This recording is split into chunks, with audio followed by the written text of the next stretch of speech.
ಇನ್ನು ಮೇಕೆದಾಟು ಯೋಜನೆ ಸಂಬಂಧ ಎಚ್ಡಿಕೆ ಹೇಳಿಕೆ ವಿಚಾರಕ್ಕೆ ಸಂಬಂಧಪಟ್ಟಂತೆ ಎಚ್ಡಿಕೆ ಹೇಳಿಕೆಯನ್ನ ಸಮರ್ಥಿಸಿಕೊಂಡಿದ್ದಾರೆ ಕೇಂದ್ರ ಸಚಿವ ಜೋಶಿ.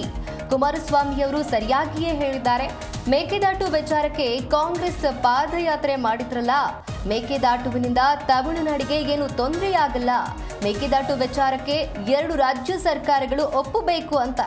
ಇದೀಗ ಮೇಕೆದಾಟು ಯೋಜನೆ ಸಂಬಂಧ ಎಚ್ಡಿಕೆ ಹೇಳಿಕೆ ವಿಚಾರಕ್ಕೆ ಸಮರ್ಥನೆಯನ್ನ ಮಾಡಿಕೊಂಡಿದ್ದಾರೆ ಕೇಂದ್ರ ಸಚಿವ ಜೋಶಿ. ಕುಮಾರಸ್ವಾಮಿ ಅವರು ಸರಿಯಾಗಿಯೇ ಹೇಳಿದ್ದಾರೆ.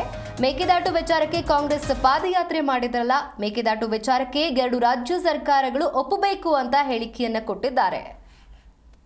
ಅವರಿಗೆ ಬಿಡ್ತೀವಿ, ಅದು ವಿದ್ಯುತ್ ಉತ್ಪಾದನೆ ಮಾಡಲಿ, ನಾವು ಅದನ್ನು ಇರಿಗೇಷನ್ಗೆ ಉಪಯೋಗ ಮಾಡೋದಿಲ್ಲ ಅನ್ನುವಂಥ ಸಂಗತಿಯನ್ನು ನಾವು ಹೇಳಿದ್ದೇವೆ.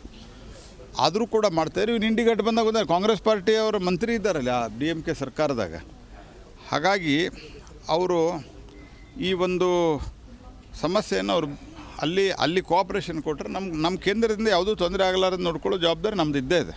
ಕೇಂದ್ರ ಗಮನಕ್ಕೆ ನೀವು ಯಾವ ರೀತಿ ತರ್ತೀರಿ? ನೋಡ್ರಿ, ಕೇಂದ್ರದಲ್ಲಿ ಈ ಹಿಂದೆನೂ ಸಹಿತ ಸಿದ್ದರಾಮಯ್ಯ ಸರ್ಕಾರ ಇದ್ದಾಗ, ಮೊದಲನೇ ಸಿದ್ದರಾಮಯ್ಯ ಸರ್ಕಾರ ಇದ್ದಾಗ DMK ಸರ್ಕಾರದ ಅವತ್ತಿನ ಮಂತ್ರಿಗಳ ಜೊತೆಗೆ ಮುಖ್ಯಮಂತ್ರಿಗಳ ಜೊತೆ ಕೂತು ಭಾಳಷ್ಟು ಪ್ರಯತ್ನವನ್ನು ಗಡ್ಕರಿ ಅವರು ಇದ್ದಾಗ ನಾವು ಮಾಡಿದ್ದೀವಿ.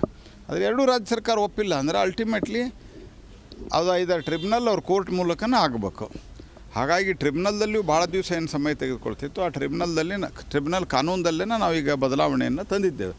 ಟ್ರಿಬ್ಯುನಲ್ದಲ್ಲಿನ ಕಾನೂನನ್ನು ನಾವು ಈಗ ಅದಕ್ಕೊಂದು ಎಲ್ಲದಕ್ಕೂ ಒಂದೊಂದು ಟ್ರಿಬ್ಯುನಲ್ ಮಾಡ್ತಾಯಿಲ್ಲ, ಒಂದು ಟ್ರಿಬ್ಯುನಲ್ ಮಾಡಿ ಬೆಂಚ್ಗಳನ್ನು ಕ್ರಿಯೇಟ್ ಮಾಡಿ ಅವರಿಗೆ ನಿರ್ದಿಷ್ಟವಾದ ಕಾಲಮಿತಿಯನ್ನು ಕೊಟ್ಟು ಆ ಕಾಲಮಿತಿಯೊಳಗೆ